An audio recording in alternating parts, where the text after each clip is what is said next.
السلام علیکم بچوں، ہم جو ٹاپک پڑھ رہے ہیں اسی کو کنٹینیو کریں گے آج، لرننگ فار چینج،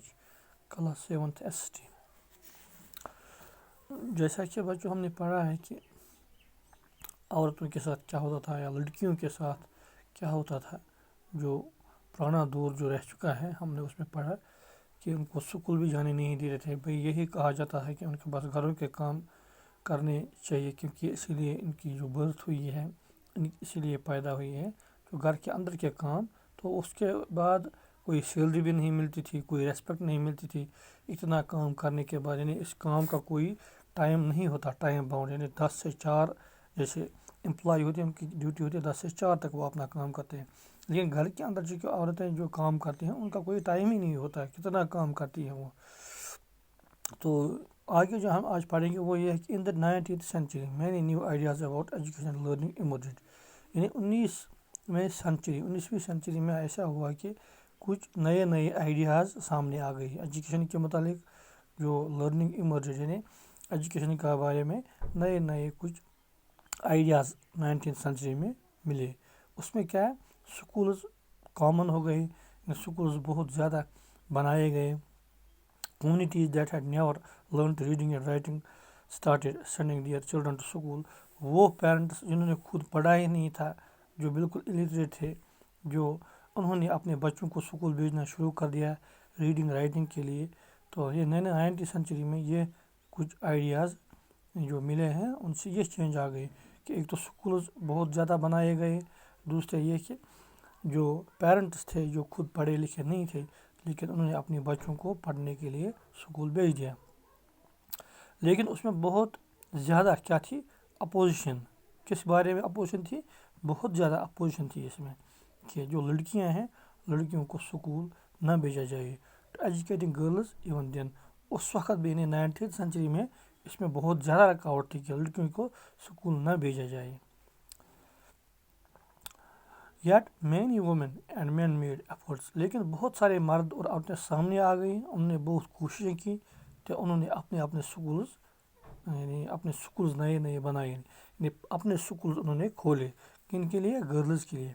لڑکیوں کے لیے۔ بہت سارے مرد اور عورتیں سامنے آ گئی، انہوں نے سکول کھولے صرف کن کے لیے؟ لڑکیوں کو پڑھانے کے لیے، کیونکہ وومن جو تھی وہ اسٹرگل کر رہی تھی، وومن جو تھی وہ اس اسٹرگل میں تھی کہ وہ پڑھیں اور ریڈ اور رائٹ کریں، لیکن ان کو یہ چانس مل ہی نہیں رہا تھا کہ سماج جو ہے، سوسائٹی جو ہے وہ ان کو کوئی موقع نہیں دے رہی تھی۔ Let us read about experience of Rassundari Devi. یہاں ایک ایکسپیرینس شیئر کی گئی ہے اس کتاب میں، اس بک میں، اس کا نام ہے راشندری دیوی۔ یہ ایک عورت ہے، 1800 سے 1890 تک یہ بورن ہوئی، یہ پیدا ہوئی ویسٹ بنگال میں 200 ایئرس اگو، یعنی 200 سال پہلے یہ ویسٹ بنگال میں پیدا ہوئی ہے۔ 60 یعنی ایج، جب اس کی 60 سال کی ایج ہوئی، اس نے ایک آٹو بایوگرافی لکھی ان بنگلہ، یعنی بنگلہ لینگویج میں، اس نے آٹو بایوگرافی لکھی۔ تو اس بک کا نام لکھا امر جیون، یعنی اس نے ایک آٹو بایوگرافی لکھی، لینگویج میں تھی بنگلہ لینگویج میں۔ اس بک کا ٹائٹل جو تھا امر جیون۔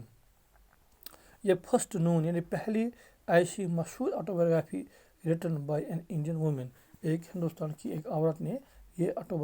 بایوگرافی لکھی۔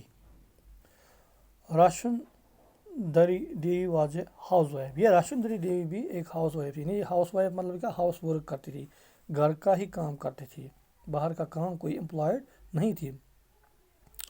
تو واز ہاؤس وائف، لیکن ایک بہت بڑی یعنی امیر خاندان سے تعلق رکھتی تھی، بہت پیسے والے لوگ تھے، ان یعنی اسی گھر سے تعلق رکھتی تھی۔ تو اس وقت کیا ہے، اس وقت یہ یقین کیا جاتا تھا، یہ مانا جاتا تھا، جو عورتیں ہیں learn to read and write she would bring bad luck to her husband and become a widow، یعنی جو عورتیں پڑھائی کرنے کے لیے جاتی ہیں یا جائیں گی، ریڈ اینڈ رائٹ کے لیے جائیں گی، وہ کیا ہے، وہ اپنے گھروں میں بدقسمتی لاتی ہے، وہ اپنے گھروں میں